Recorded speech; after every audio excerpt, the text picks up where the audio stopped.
Hello guys, कैसे हैं आप सभी। मैं प्रियंका आपके अपने यूट्यूब चैनल स्टडीज़ लाइफ में स्वागत करती हूँ। डियर स्टूडेंट, हमारा आज का टॉपिक है कोशिका अंग या कोशिका के अंग। इसके पहले हमने कोशिका के बारे में, कोशिका के प्रकार को देखा और कोशिका की संरचना का अध्ययन किया हुआ है। तो हम आगे देखते हैं कि कोशिका के अंदर जो कोशिका के अंग पाए जाते हैं, जैसे माइटोकॉन्ड्रिया हुआ, गोल्गी बॉडी हुआ, सेल वॉल के बारे में देखते हैं और ऐसे करके हम सबके बारे में एक करके डिटेल उसके बारे में जानते हैं। तो सबसे पहले हम देखते हैं सेल वॉल के बारे में।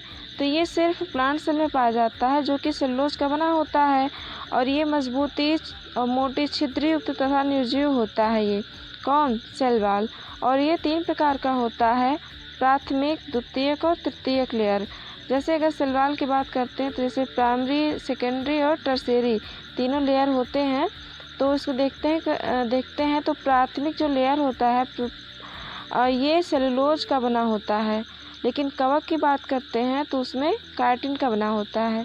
द्वितीयक लेयर की बात करते हैं, सेकेंडरी लेयर की बात करते हैं तो वो सेलुलोज का बना होता है प्लस पेक्टिन प्लस लिग्निन का बना होता है। और ये तीनों क्या है? तीनों पॉलीसेकेराइड हैं। और हम टर्शियरी लेयर की बात करते हैं, तृतीयक की बात करते हैं तो ये जाइलम का बना होता है। तो स्टूडेंट, ये तीनों जो भी जैसे सेलुलोज का बना हुआ है, द्वितीयक जो है सेलुलोज, पेक्टिन, लिग्निन का बना होता है। मतलब ये जो जिससे बना होता है ये बहुत ही इंपॉर्टेंट, इसको याद रखें, बड़े बड़े एग्जाम में पूछता है।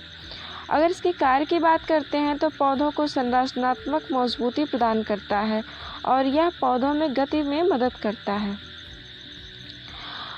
और हम देखते हैं कि जैसे 2 कोशिका है, पादप कोशिका, 2 पादप कोशिका है, उसके बीच में मध्य पटल पाया जाता है। उसका काम क्या होता है? जैसे ये देखिए, ये है एक पादप कोशिका और ये दूसरी पादप कोशिका, इसके बीच में मध्य पटल पाया जाता है। देखते हैं इसके बारे में। तो प्राथमिक तथा द्वितीयक के बीच मध्य पटल सीमेंट जैसे जोड़ने का काम करता है। मतलब जो प्राथमिक लेयर होता है, द्वितीयक लेयर होता है, उसके बीच जो है ये मध्य पटल जो होता है ये सीमेंट जैसा जोड़ने का कार्य करता है। और ये जो मध्य पटल होता है ये जिलेटिन का बना होता है। डियर स्टूडेंट, आपने कभी सोचा है कि जैसे जो पके आम होते हैं वो मुलायम क्यों हो जाते हैं और जो कच्चे फल होते हैं, पके आम की बात करें या कोई भी जो है पका फल होता है वो मुलायम क्यों हो जाता है? अभी जो सीज़न चल रहा है देखते हैं तो कच्चा आम है, तो कच्चा आम इतना टाइट क्यों है, लेकिन वो पकने के बाद एकदम नरम हो जाता है। तो डियर स्टूडेंट, ये जो मध्य पटल होता है ना, ये पकने के बाद जो है इसके देखते हैं तो मध्य पटल जो है पके हुए फल में घुलने के कारण मुलायम हो जाता है। मतलब ये पहले टाइट रहता है, ये जो मध्य पटल होता है ये टाइट रहता है पहले, लेकिन जब ये पकने लगता है तो ये घुल जाता है, इसीलिए मुलायम हो जाता है। और जो मध्य पटल होता है ये कैल्शियम, मैग्नीशियम, पेक्टेट और जिलेटिन की बनी हुई होती है। बहुत ज़्यादा इम्पॉर्टेंट, इसको ध्यान में रखें कि किस चीज़ की बनी होती है। कैल्शियम की बनी होती है, मैग्नीशियम पेक्टेट्स की बनी होती है और जिलेटिन, मतलब तीनों होता है इसमें। आगे हम देखते हैं तो एंडोप्लाज्मिक रेटिकुलम की बात करते हैं, अंतःद्रव्यीय जालिका की बात करते हैं। तो इसकी खोज केआर पोर्टर ने किया था और यह लाइपोप्रोटीन्स दोहरी कला युक्त संरचना केंद्रक कला से प्लाज्मा झिल्ली तक फैली होती है। मतलब देखते हैं इसके बारे में हम क्या ये कह रहा है। तो देखते हैं, जैसे ये है कोशिका और ये केंद्रक है। तो जो है केंद्रक है तो इसमें लेयर हुआ क्या? केंद्रक कला हुआ।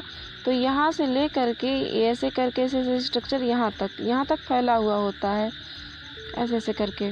उसको हमने आपको बताया ही था कोशिका में, जब उसको बता रहे पूरे स्ट्रक्चर में, तो ऐसे बताया नहीं थे 2 प्रकार का होता है।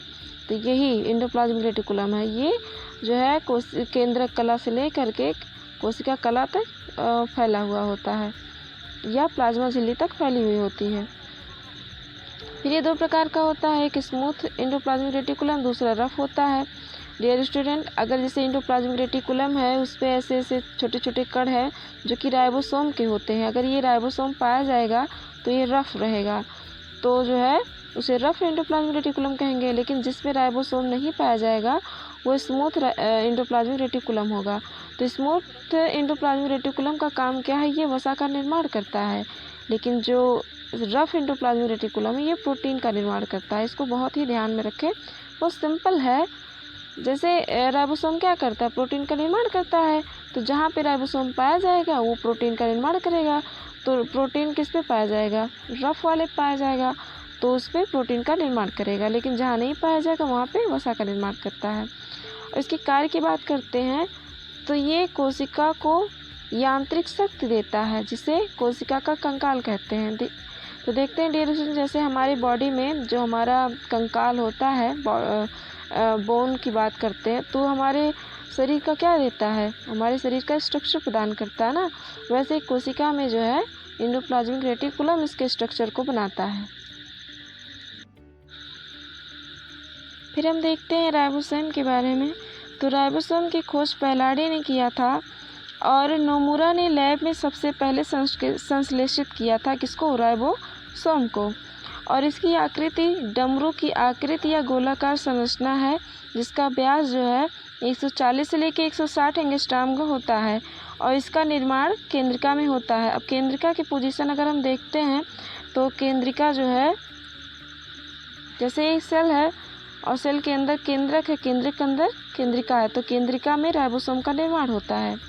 फिर राइबोसोम जो है ये आरएनए प्रोटीन के बने कण होते हैं, इसीलिए इसे न्यूक्लियो प्रोटीन कण भी कहा जाता है। ये जीवित कोशिकाओं में पाया जाता है। जीवित कोशिकाओं मतलब प्रोकैरियोटिक और यूकैरियोटिक कोशिका में पाया जाता है। और यह जो है एंडोप्लाज्मिक रेटिकुलम, माइटोकॉन्ड्रिया, लवा, केंद्रक सभी में पाया जाता है। और माइटोकॉन्ड्रिया में जो है 70S टाइप का राइबोसोम पाया जाता है। फिर देखते हैं तो राइबोसोम दो प्रकार का होता है, एक 70S होता है, दूसरा 80S होता है। 70S राइबोसोम हमेशा प्रोकैरियोटिक कोशिका में पाया जाता है, लेकिन 80S राइबोसोम यूकैरियोटिक कोशिका में पाया जाता है। इसको हम ऐसे याद कर सकते हैं, जैसे प्रोकैरियोटिक कोशिका कौन सी होती है, जो सबसे छोटे छोटे जैसे वो होते हैं ना, जैसे ब्लू ग्रीन एल्गी हुआ, बैक्टीरिया, वो बहुत छोटे छोटे हैं। तो छोटे में 70S और बड़े जैसे प्लांट है, एनिमल है, ये सब क्या है, बड़े बड़े हैं, तो इसमें 80S पाया जाता है। मतलब 70 क्या है, छोटा है 80 से ना, तो 70S किसमें, प्रोकैरियोटिक में, और 80S यूकैरियोटिक में। अच्छा, कभी आपने जाना है कि ये जो यस लिखा है 70S 80S, इसका मतलब क्या होता है? यस का मतलब होता है ये राइबोसोम मापने की एक इकाई होती है। अब इसका कार्य के बारे में हम देखते हैं। तो इसका कार्य जो है, राइबोसोम का मुख्य कार्य अमीनो एसिड को, मतलब अमीनो एसिड से प्रोटीन संश्लेषण करना है, जिस कारण से प्रोटीन फैक्ट्री कहते हैं। और इसे कोशिका का इंजन भी कहा जाता है। किसको, राइबोसोम को कोशिका का इंजन भी कहा जाता है। फिर हम आगे देखते हैं, गाल्जी काय की बात करते हैं। तो गाल्जी काय को हम इंग्लिश में गाल्जी बॉडी कहते हैं और इसकी खोज कैमिलो गाल्जी ने किया था। और इसको देखते हैं तो इसे लाइपोकॉन्ड्रिया भी कहा जाता है। माइटोकॉन्ड्रिया नहीं, लाइपोकॉन्ड्रिया। क्या, लाइपोकॉन्ड्रिया। और गाल्जी काय को जो है प्लांट सेल में, जैसे गाल्जी बॉडी जो है प्लांट सेल और एनिमल सेल दोनों में पाया जाता है, लेकिन प्लांट सेल में इसे डिक्टियोसोम के नाम से जाना जाता है। किस नाम से, डिक्टियोसोम नाम से। और ये कोशिका द्रव्य के अंदर किसी सब्सटेंस को एक स्थान से दूसरे स्थान तक पहुंचाने का काम करता है, इसीलिए इसे ट्रैफिक पुलिस कहा जाता है। ट्रैफिक पुलिस ऑफ सेल या traffic police controller of cell कहा जाता है। और गाल्जी काय का एक काम और है कि ये एंजाइम का श्रावण करना तथा कोशिका विभाजन के समय जो है कोशिका भित्ति का निर्माण करना भी ये काम करता है। फिर हम आगे देखते हैं, माइटोकॉन्ड्रिया के बारे में जानते हैं।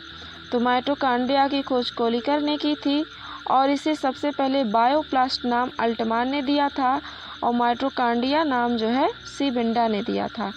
ये बहुत ही कन्फ्यूज़न करता है तीनों वर्ड, किसने खोज किया, किसने बायोप्लास्ट कहा, किसने माइटोकॉन्ड्रिया कहा, बहुत ही जो है ये कन्फ्यूज़न में रहता है। इसलिए इसको ध्यान में रखें कि खोज कोलिकर ने किया, बायोप्लास्ट अल्टमान ने कहा और माइटोकॉन्ड्रिया सी बिंडा ने कहा। फिर हम माइटोकॉन्ड्रिया के स्ट्रक्चर के बारे में देखते हैं। इसके स्ट्रक्चर में देखते हैं तो ये माइटोकॉन्ड्रिया का स्ट्रक्चर है और ये जो बाहर ऐसे उभरा हुआ स्ट्रक्चर है इसे क्रिस्टी कहते हैं। और इसके अंदर देखिए छोटे छोटे जो ग्रीन कलर का स्ट्रक्चर बना हुआ है इसे ऑक्सीसोम कहते हैं। और अभी हमने पढ़ा है कि एंडोप्लाज्मिक रेटिकुलम हुआ, माइटोकॉन्ड्रिया हुआ, लवक हुआ, केंद्रक हुआ, सब में क्या पाया जाता है? राइबोसोम पाया जाता है। और इसमें देखिए ये स्ट्रक्चर शो भी कर रहा है, इसमें राइबोसोम उपस्थित है। और जो माइटोकॉन्ड्रिया होता है इसमें कोशिकीय श्वसन होता है। और देखते हैं तो माइटोकॉन्ड्रिया को कोशिका का ऊर्जा गृह कहा जाता है, मतलब पावर हाउस ऑफ सेल कहा जाता है। किसको? माइटोकॉन्ड्रिया को, क्योंकि क्रेब्स चक्र के परिणाम स्वरूप एटीपी का निर्माण होता है तथा बाद में यही एटीपी जब एडीपी में चेंज होता है तो यहाँ पे ऊर्जा मुक्त होती है, इसीलिए इसे कोशिका का ऊर्जा गृह कहा जाता है। और आगे हम देखते हैं लाइसोसोम के बारे में बात करते हैं तो इसकी खोज डी डुबे ने किया था और ज़्यादातर ये जंतु कोशिकाओं में पाया जाता है। डियर स्टूडेंट, लाइसोसोम को हम जो है आत्महत्या की थैली भी कहते हैं, क्योंकि ये हाइड्रोलिटिक एंजाइम स्रावण करता है। ये एक जल अपघटित एंजाइम होता है जिसके कारण जो है ये खुद को ब्लास्ट कर देता है। जैसे देखिए ये स्ट्रक्चर है कोशिका का और इसमें जो है केंद्रक है और यहाँ पे ऐसे माइटोकॉन्ड्रिया है, राइबोसोम है, गाल्जी बॉडी है, ये सब अपना जो है काम कर रहे हैं। और केंद्रक क्या कर रहा है? सब पे नियंत्रण कर रहा है। और लाइसोसोम जो है, लाइसोसोम यहाँ बैठा हुआ है। तो अगर देखेगा लाइसोसोम जो है माइटोकॉन्ड्रिया काम सही नहीं कर रहा, मतलब ये जो है ऊर्जा का निर्माण नहीं कर रहा है, गाल्जी बॉडी सही से परिवहन का काम नहीं कर रहा है, राइबोसोम प्रोटीन का निर्माण नहीं कर रहा है, तो ये सबको मार देता है, सबको मार देता है। और अगर ये कोई एक काम नहीं करा तो उसको मार देगा, लेकिन अगर जो है सबने काम करना बंद कर दिया तो ये खुद फट जाता है, ये खुद जो है फट जाता है। और जब फट जाता है तो यहाँ पे कोशिका का नष्ट हो जाता है, इसीलिए इसे सुसाइड बैग या आत्महत्या की थैली कहा जाता है। और ये आरबीसी कोशिकाओं में नहीं पाया जाता। लाइसोसोम जो है आरबीसी कोशिकाओं में नहीं पाया जाता, लेकिन आरबीसी की जो है जीवन काल कितना होता है? 120 दिन का होता है। 120 दिन का होता है ना। तो मान लीजिए कोशिका जो है 120 दिन बाद मर गई। अच्छा, जब कोशिका मर गई 120 दिन बाद तो करेगी क्या? तो क्या वही ब्लड में रहेगा? नहीं, ये जो है स्प्लीन के थ्रो ये जो है कोशिका नष्ट कर दी जाती है। ठीक है, इसके बाद जब जाके वहाँ पे स्प्लीन में मर जाता है तो इसीलिए स्प्लीन को आरबीसी का कब्रिस्तान कहा जाता है। किसको? स्प्लीन को। एक मिनट, किसको? स्प्लीन को क्या कहा जाता है? आरबीसी का कब्रिस्तान या कब्र कहा जाता है। फिर हम रिक्तिका के बारे में बात करते हैं। रिक्तिका जो होती है ये पादप कोशिकाओं में विकसित होती है और काफ़ी बड़ी भी होती है, लेकिन जंतु कोशिकाओं में बहुत ही छोटा होता है। और रिक्तिका के चारों तरफ एक मेम्ब्रेन पाई जाती है जिसे टोनोप्लास्ट कहते हैं। ये बहुत ही इंपॉर्टेंट है, इसको याद रखिएगा, ज़रूरी भूलिएगा मत। और इसका जो रिक्तिका जो होती है ये भोज्य पदार्थ, जल संग्रह तथा विभिन्न प्रकार के रंग को संचित करने का काम करती है। आगे हम देखते हैं तारककाय या सेंट्रोसोम के बारे में बात करते हैं। तो इसकी खोज बोवेरी ने किया हुआ था और ये जंतु कोशिकाओं में पाया जाता है और पादप कोशिकाओं में सारी नहीं पाया जाता, लेकिन जैसे शैवाल हुआ, कवक हुआ, तो इसमें तारककाय पाया जाता है। और ये केंद्रक की सतह पर उपस्थित होता है, केंद्रक की सतह पर ये उपस्थित होता है। ये कोशिका विभाजन के समय तारककाय 2 स्पिंडल के आकार की संरचना बनाती है जो क्रोमेटिन धागों को 2 ध्रुवों की तरफ खींचने का कार्य करती है। इसे स्पिंडियोल कहते हैं। देखिए जैसे एक कोशिका विभाजन हो रहा है, यहाँ पे स्पिंडल आकार जो है ये किसने बनाया है? सेंट्रोसोम ने बनाया है। डियर स्टूडेंट, आज यहीं तक, इसके आगे हम और बताएंगे। अभी बचा हुआ है इसमें जैसे लवक बचा हुआ है काफ़ी, इसमें अभी गुणसूत्र के बारे में जानेंगे, डीएनए आरएनए के बारे में जानेंगे। यहाँ से क्वेश्चन बहुत आता है, इसको हम डिटेल पढ़ेंगे, इसको आप देखते रहिएगा। एक बायोलॉजी का सीरीज मान लीजिए चल ही रहा है, पूरा इसमें कवर कराएंगे। तो आप पढ़ते रहिए, साथ साथ में नोट्स बनाते रहिए, और ये इनफ है किसी भी एग्ज़ाम के लिए, कम्पिटिटिव एग्ज़ाम के लिए ये इनफ है, इससे ज़्यादा कुछ भी नहीं आएगा। और किसी बुक में भी आपको नहीं मिलेगा, क्योंकि कई जगह से मैंने सर्च करके आपको दिया हुआ है मैटर।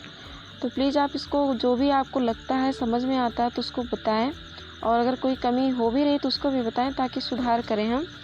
तो प्लीज़ अगर आपको पसंद आता है तो शेयर भी करें, और लाइक भी करें, कमेंट भी करें, बताएं कि कैसा है, कैसा चल रहा है, कुछ कमी हो तो उसको भी सुधारें, और सब्सक्राइब भी करें। Thank you.